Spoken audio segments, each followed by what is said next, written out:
In just 4 years as a band, the Tiny Masters of today have collaborated with members of the Yeah Yeah Yeahs, the Butthole Surfers, John Spencer Blues Explosion, the B-52s, Kimya Dawson, plus they've been name-checked by David Bowie as one of the best new bands on the planet. And to add to this, they're a brother and sister who are 13 years old and 15 years old, respectively. Now, they're in Toronto to play the All Ages Over the Top Festival, and we're going to go talk to them about all of this exciting business.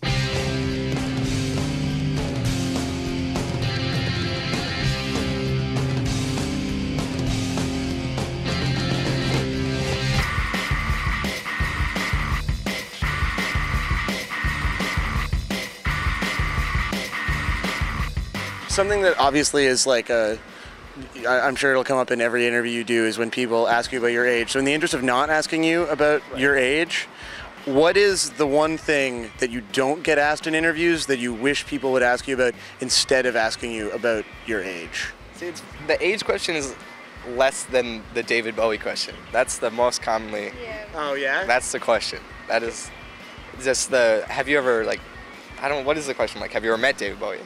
But they don't even say that. They're like, so, tell me about David Bowie. Like there's something that's happening. Or if you're in England, tell me about David Bowie. Bowie. Excuse me, who? What? Is that English? I think people think there's like this relationship between us and David Bowie. Yeah. But I don't know. He just had something nice to say about He had something nice to say, and then there was and then nothing. he flaked out, you know. We asked him to be in our video, and he never got back to us. Yeah. I think he'd be a pretty nice guy. I don't know. I hope so.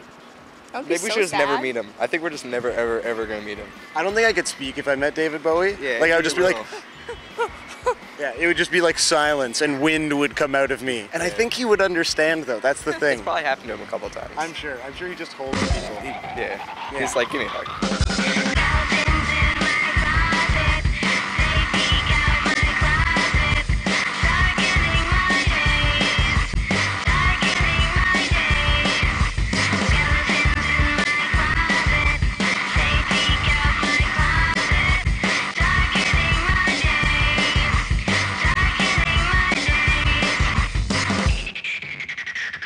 If I were to document sort of the things I had done musically or the things like my friends had done musically, there are periods in which I would be really embarrassed, and I'm really glad that no one kind of has to hear them. Because you guys are at a point now where people are already kind of interested in you, thankfully you're not doing anything embarrassing. But is there anything like in the last couple of years you've been like, I wish that didn't happen? And it's weird that you're at that point where everything that you do is sort of musically public already. It's kind of hard, like watching interviews from like 2 years ago. Yeah.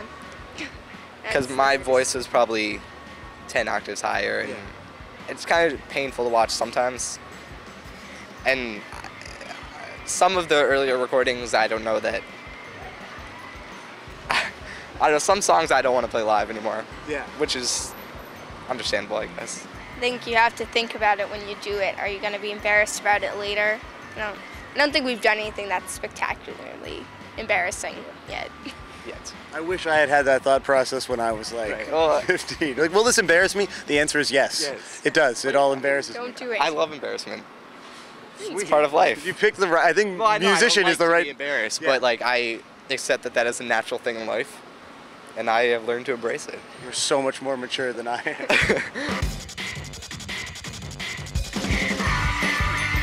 Nate is actually dating David Bowie. Oh, yeah.